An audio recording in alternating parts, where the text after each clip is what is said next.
Então, na aula 20, adentramos finalmente a China já no século XX, né? Então, estamos já vendo aí, como vimos na aula anterior, os últimos suspiros da monarquia, da dinastia, a última dinastia Qing, né? O processo de decadência que ele sofre com os desgastes, as intervenções externas, as revoltas internas e a incapacidade de reforma ampla que a última dinastia imperial apresenta.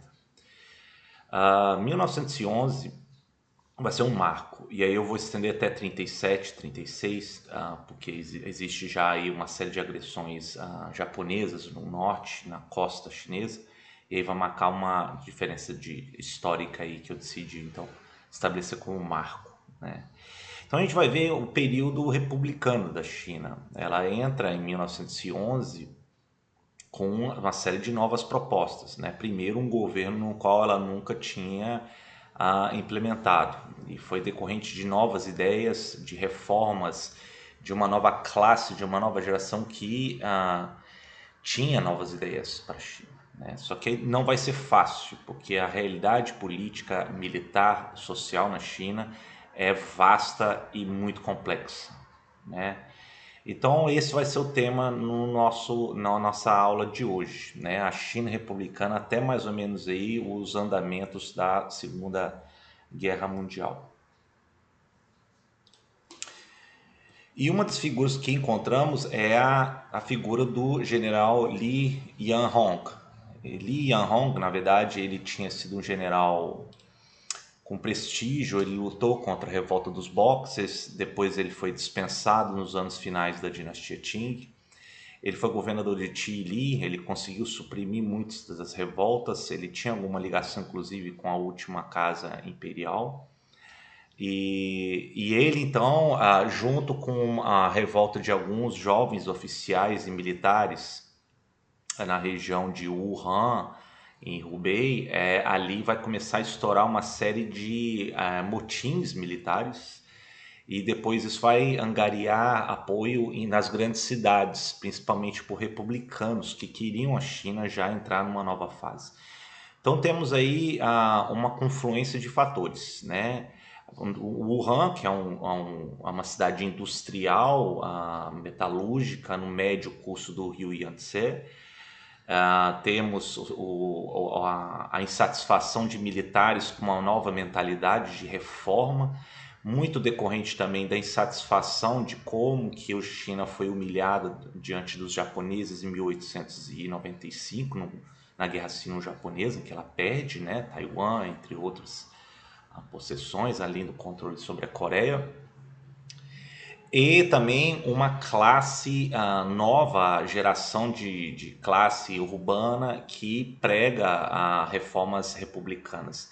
É uma nova classe que vem com ideias do Ocidente. São estudantes, são jornalistas, são intelectuais, né, professores que tiveram contato já com ideias ocidentais, da democracia, da república, e acham que então essa é a solução, né? Que a China estava miseravelmente atrasada no século XIX, comandado por uma etnia manchu que era considerada estrangeira, que defendia arcaicamente a ortodoxia confucionista. Então ali você teve já um sopro de novas ideias, né? Da novidade, de uma China nova, né? Então isso estoura uma série de revoltas. A maior delas vai ser o motim de militares que começam a controlar a região de Wuhan e vai se espalhar para outras cidades. Eventualmente, a dinastia imperial Qing ela não consegue mais segurar essas revoltas. Há uma fragmentação da China em várias regiões que apelam para lealdades, muitas delas de lideranças militares, e eventualmente eles acham então uma liderança maior que vai ser o General Li, né? Então ele concorda. Então, esse é o primeiro momento da revolta ou revolução de 1911, em que aí prenuncia, e um ano depois, o último membro do herdeiro da família imperial da dinastia Qing, ele abdica, e aí você tem o fim então da dinastia Qing. E Outro líder que começa a despontar com uma base muito forte entre os militares vai ser o Yuan Shikai, aí à esquerda. E Yuan Shikai também é um militar de formação. Yuan Shikai também tinha uma ligação ambígua, primeiro com militares reformadores, né, em que ele começa a tomar aí o controle maior, e segundo, pelo fato de ele ainda ter tido ligações com a família imperial do passado. E, eventualmente, vemos que Yuan Shikai ele vai alimentar desejos autocráticos e ele almeja futuramente, tenta ser coroado como o novo imperador da China e iniciar uma nova dinastia, né? Então ele até propõe aquele conceito cíclico de uma renovação de uma nova dinastia, de novas virtudes, que vai ser o Tianran. Então ele aparece aí primeiro retratado como um leal à esquerda e como a dinastia imperial, né, nos anos finais da dinastia, e depois como um general e líder nos trajes mais ocidentais. Bom, em 1912 você tem então a primeira eleição de uma Assembleia Nacional na China, né? E essa Assembleia Nacional ela decide pela maioria dos seus membros, né, dominados pelos nacionalistas do partido Kuomintang, o KMT. Vou falar muito isso nas aulas posteriores. Eles eventualmente nomeiam aquele republicano que tinha ideias de reformas republicanas, que tinha vivido muitos anos como médico nos Estados Unidos, tinha estudado no Japão, e ele tinha proposto, defendido o republicanismo na China, que vai ser o médico, o Dr. Sun Yat-sen, né? E Sun Yat-sen vai ser escolhido pela Assembleia Nacional, frustrando os planos de Yuan Shikai, né? E aí você então tem um fim formal então da dinastia Qing anteriormente. E o único sobrevivente vai ser o pequeno Puyi, e o pequeno Puyi ele foge e eventualmente ele vai ser usado como títere depois com os japoneses na região da Manchúria, né? Logo antes da Segunda Guerra Mundial. E o caminho para a democracia depois do Sun Yat-sen ele começa a ficar problemático, mesmo porque a China não tinha condições sólidas, sustentadas, presentes para consolidar uma democracia. Primeiro porque era um experimento novo, era um caminho totalmente novo, né? Era um país vasto, cheio de contradições, cheio de lealdades diversas, né? Então não era um caminho fácil para você adentrar num caminho, um novo cenário político, são novas instituições, exige uma mudança social mais substantiva e rápida. O que tinha sim era uma desilusão grande com relação à tradição imperial, né? E isso era uma coisa bastante evidente no no início do século XX, mas isso não significa que teria as condições para uma transição sustentada para a democracia, para uma república, né? Então, existiram outros fatores também. Primeiro, a relativa suavidade com que a dinastia imperial Qing tinha chegado ao fim de maneira abdicada. Isso foi muito negociado pelo Yuan Shikai. Vemos que Yuan Shikai ele tinha a intenção de ser nomeado como uma espécie de novo monarca, novo imperador depois, em 1912 em diante. Segundo, porque o Dr. Sun Yat-sen, eleito pela Assembleia Nacional, depois ele renuncia a seu cargo de presidente, né? E isso vai abrir brechas para a entrada de Yuan Shikai a intervir na política nacional, né? E terceiro que o Yuan Shikai também ele começa uma vez vendo-se na liderança republicana, ele começa então a perseguir os opositores, começa a desrespeitar qualquer tentativa de reformas constitucionais que limitavam o seu poder, o poder do executivo, né, no âmbito da Câmara Legislativa, né, número de termos de presidência, entre outros, né, e eventualmente ele se revela como um autocrata. Ele faz valer mais suas convicções militares, autoritárias, do que propriamente revelando-se um republicano. Então tudo isso, eu acho que o fim a forma como a dinastia Qing terminou é um fator, a renúncia do Sun Yat-sen, que foge para o Japão, né? E aí ele vai começar a ganhar apoio dos japoneses, eventualmente. E terceiro, com as tendências autocráticas do Yuan Shikai, né? Então são três os fatores aí desse caminho aí para o estabelecimento de democracia depois de 1912. Mesmo porque existe um problema. Ficou claro que com a Assembleia Nacional, o maior partido do parlamento, recém-novo parlamento chinês, vai ser o Partido Nacionalista, o Kuomintang, né? E o Kuomintang ele segue as diretrizes de estabelecer uma república de forma constitucional. E isso vai então a solidificar a liderança em torno de líderes do partido do Kuomintang, entre eles o Sun Yat-sen. E Sun Yat-sen ele foge, vendo-se ameaçado sem qualquer condição, e ascende então outras figuras mais autoritárias aí no jogo do poder chinês em 1912 em diante. Em 1914, eventualmente, Yuan Shikai, no ícone que é à esquerda, ele dá um golpe e ele se torna então plenamente um ditador a partir de janeiro de 1914. Então aí o breve período republicano de 2 anos, 3 anos da China chega ao fim. Em 1914 também existe algo problemático, que é a Primeira Guerra Mundial. O que parece algo distante para o leste asiático, na verdade ele não é, né? Primeiro porque o Japão se posiciona a favor dos aliados, dos britânicos, dos franceses e depois com os americanos, né? Segundo que existem bases alemãs na China e no leste asiático. E os chineses querem retomar essas bases porque a China não se alia a favor dos austríacos nem os alemães na Primeira Guerra Mundial. E entre elas tem a Península de Shandong, por exemplo. Mas o Japão também tenta reivindicar isso, né? Na verdade, são os japoneses junto com os britânicos que tomam, por exemplo, a Península de Shandong, que é uma península de valor estratégico naval ali no norte no litoral norte da China. E eventualmente eles tomam, né?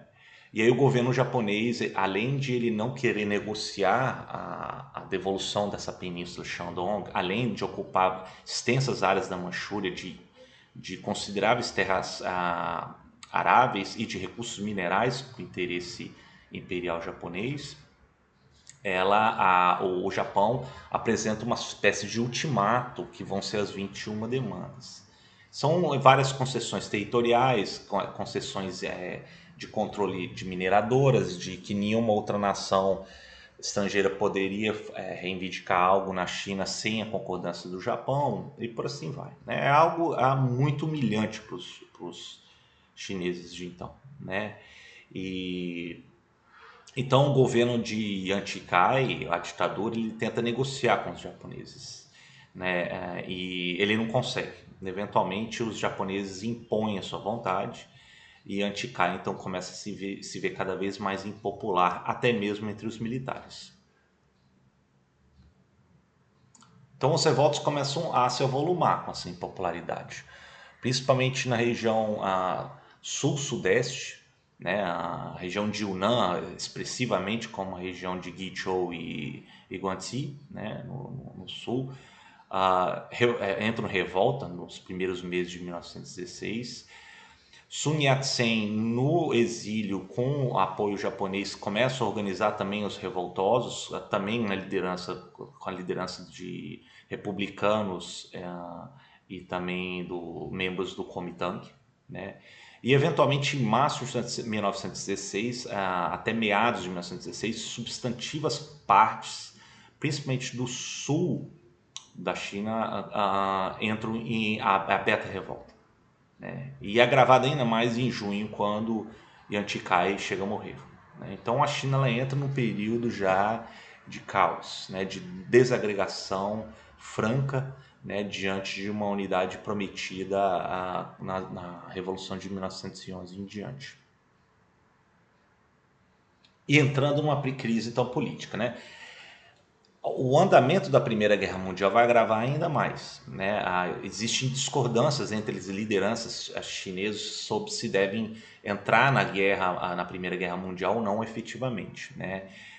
Você tem militares que acham que deveriam entrar para tentar conseguir barganhar alguma coisa depois da Primeira Guerra Mundial. Outros começam a enxergar aí a ameaça japonesa como a maior ameaça, né? E eventualmente essa desorientação, essa falta de coesão nacional faz com que a China fique cada vez mais vulnerável às ambições japonesas, que era a maior ameaça imediata de então.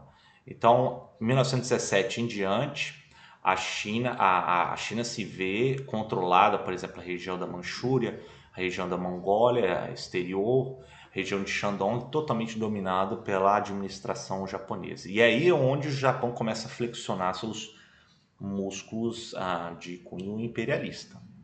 Percebe que a China está em franca decadência e isso vai alimentar ambições imperialistas do Japão. Mesmo porque o Japão entende que depois, com o Tratado de Versalhes, que põe termo à Primeira Guerra Mundial, ela entende que ela também quer participar do jogo imperialista como as nações ocidentais tinham feito sobre a boa parte da Ásia no final do século XIX.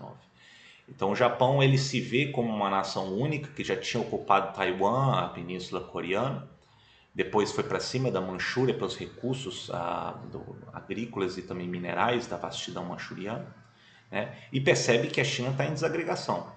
Então é um elemento aí de oportunidade para dar vazão aí ao imperialismo, ao militarismo japonês que está crescente, que vai ficar cada vez mais crescente na década de 1920 e de 1930. E é sobre a China que o Japão avança. Na parte social e intelectual temos também uma série de turbilhões, né, nesse período. Vemos, por exemplo, que a Revolução de 1911 ela foi expressão de um desejo de renovação, tanto para o lado dos militares como também para o lado dos civis das classes urbanas, né? Você teve, claro, em 1911 e até um pouco antes, com Cixi, a Imperatriz Viúva pôs fim aos exames imperiais nos moldes que tinha que ler e estudar os clássicos confucianos, né? Você teve a introdução de novas disciplinas, novas academias e universidades na China, como a Universidade de Pequim, cursos ocidentais como a engenharia, a medicina, a administração, entre outros, né? E isso vai ter aí já tem um período já de formação de gerações. E esses novos formandos não estudam apenas nas universidades chinesas, né? Você teve inclusive até proeminentes professores americanos, como John Dewey, por exemplo, ensina em universidades chinesas no início do século XX.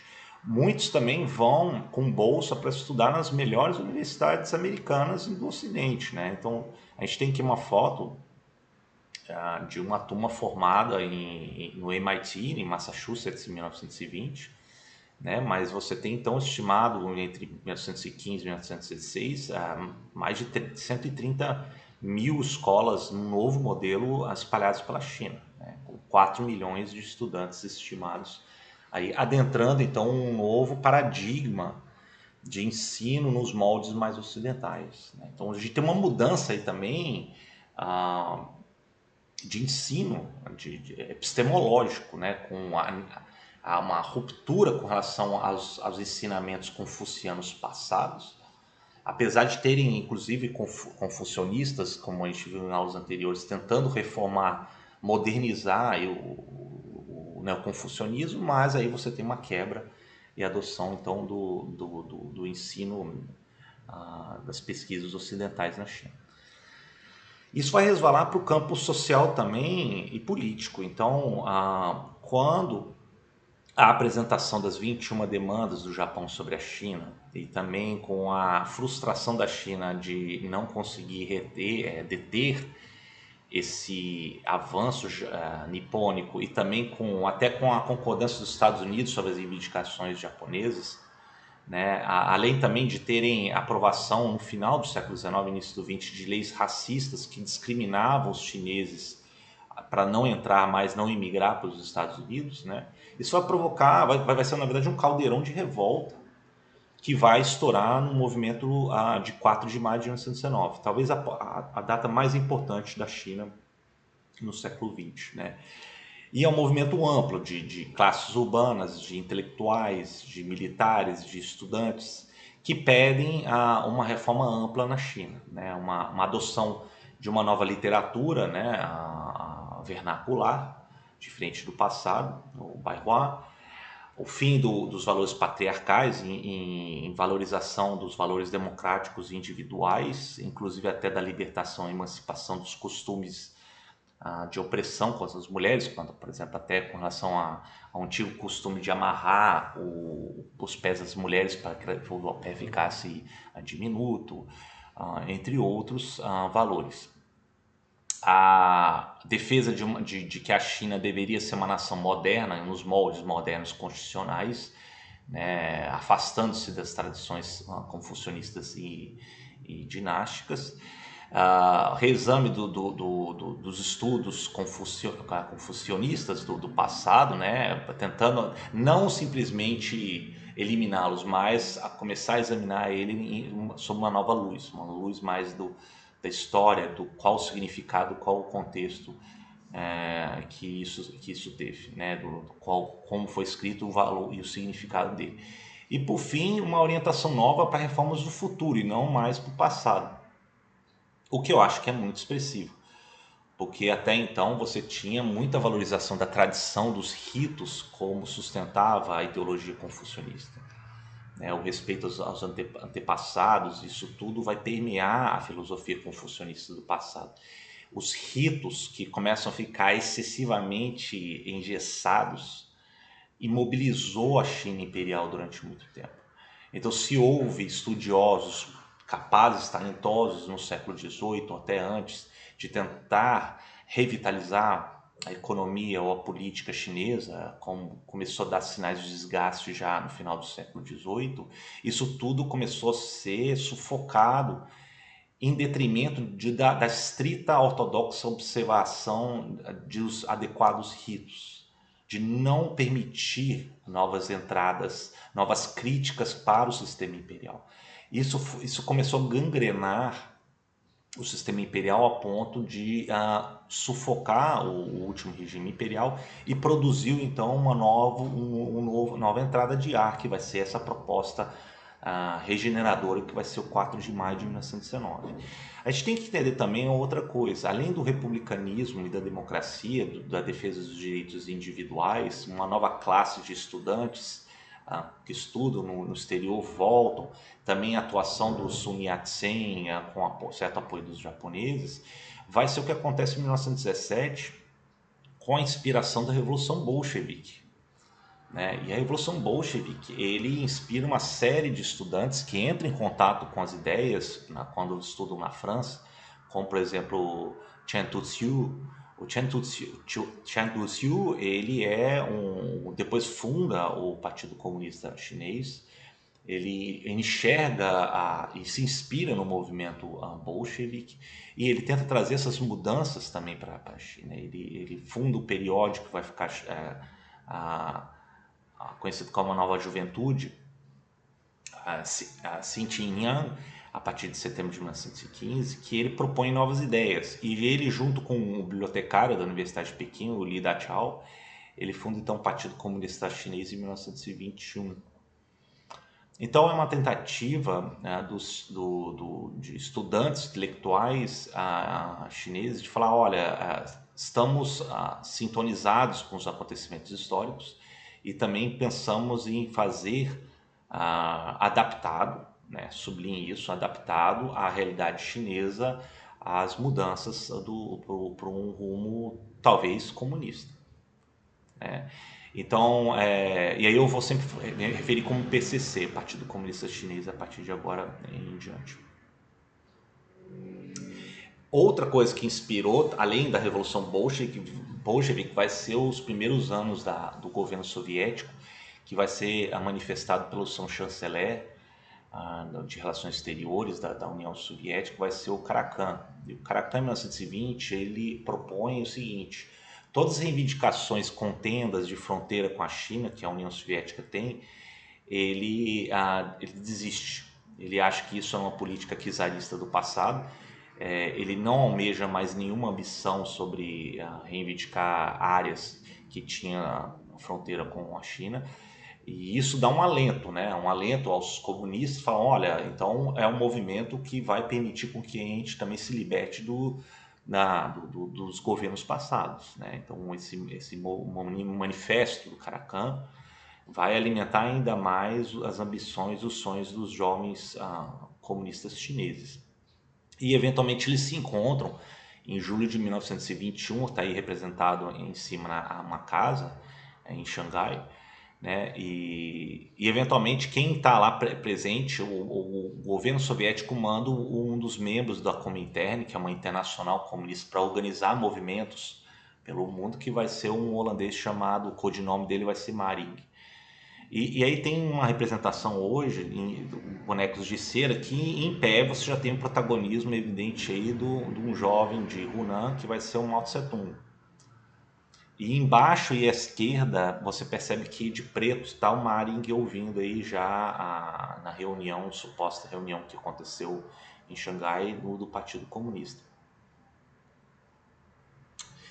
E o Maring, né, que na verdade é um codinome, esse holandês, ele na verdade ele vem com instruções da União Soviética pela Comintern de falar o seguinte: olha, devemos ampliar o movimento e buscar a popularizar esses movimentos entre as massas. Então significa que busque se articular o mais possível com movimentos similares ou aliados, para você ampliar a base de apoio e ampliar, portanto, a base popular.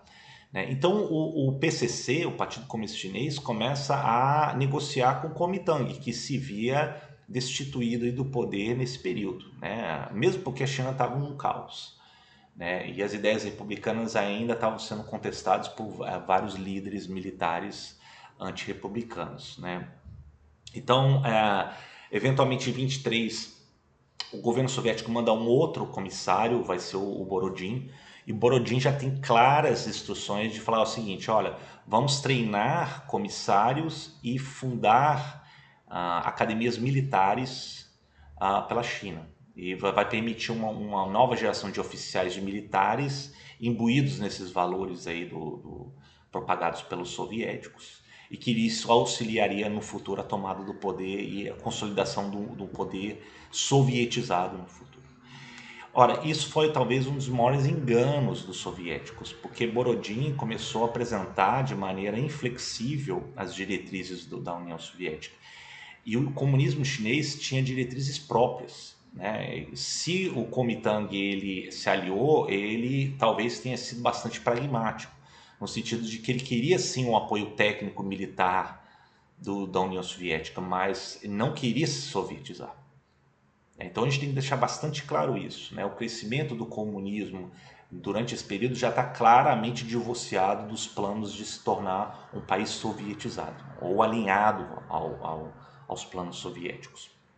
E nessa imagem a gente tem uma das academias militares que vai ser inaugurado com apoio dos soviéticos, que vai ser o Whampoa, perto de Guangzhou, na foz do Rio das Pérolas, aí em 1924. Fundado em 24. Temos aí em branco no centro a figura do Dr. Sun Yat-sen, e à esquerda dele temos a figura de um jovem oficial que vai ser o Chiang Kai-shek.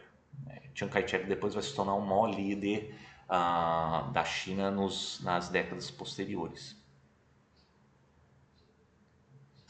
E Sun Yat-sen vem a morrer em 1925, né?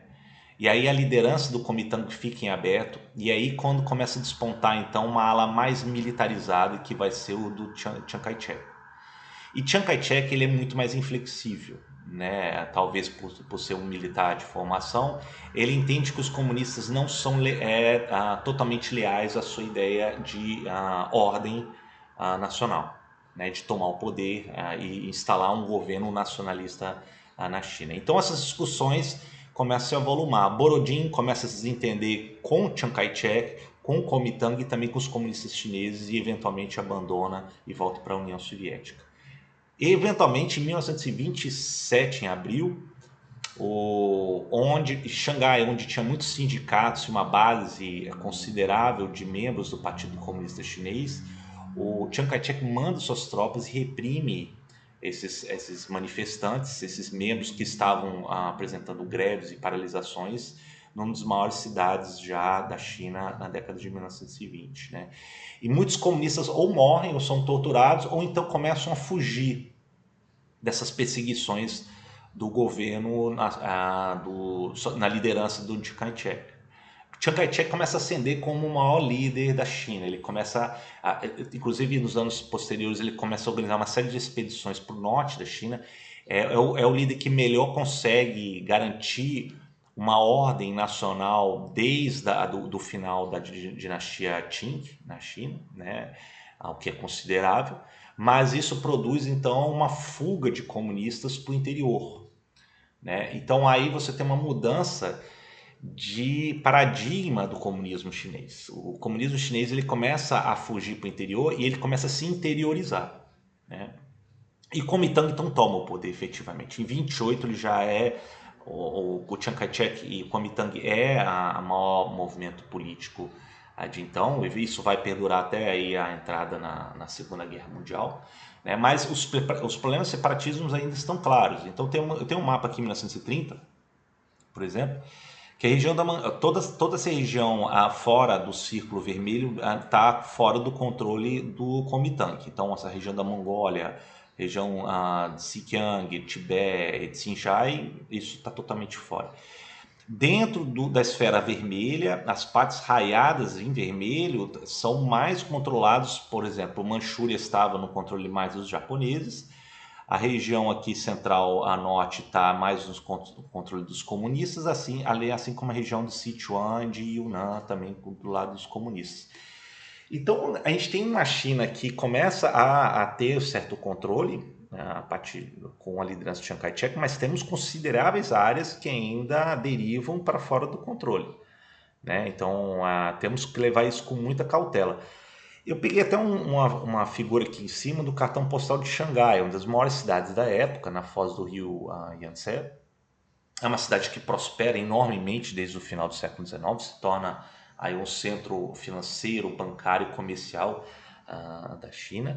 Mas o retrato de Xangai na década de 30 talvez seja da decadência e da desordem que ainda predominava na China, né? Então, embora esse cartão postal apresente uma China com claros sinais da modernidade, você tinha áreas que eram controladas por quarteirões de estrangeiros ainda, com resquícios daquele extrajudicialidade do passado, como o quarteirão francês, o quarteirão dos britânicos.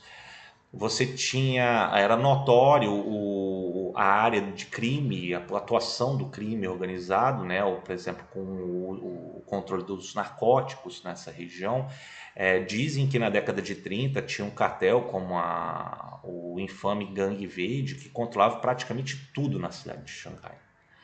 Então, inclusive, o regime nacionalista, eles usavam as lideranças da Gangue Verde em Xangai justamente para tentar denunciar e perseguir oposicionistas ao regime nacionalista.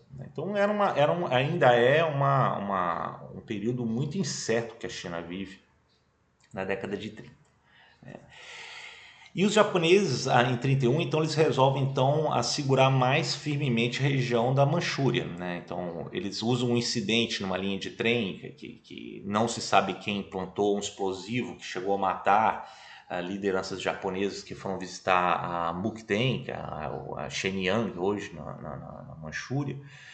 E isso serviu para que o exército imperial japonês presente ele chegasse então e decidisse, olha, então vamos implementar um novo regime formalmente aqui na região da Manchúria. E eles convidam então o jovem, o pequeno Puyi, que agora cresceu, e nomeia ele como na região da Manchúria, que seria o local ancestral dos Manchus, ele nomeia como então um novo imperador da Manchukuo.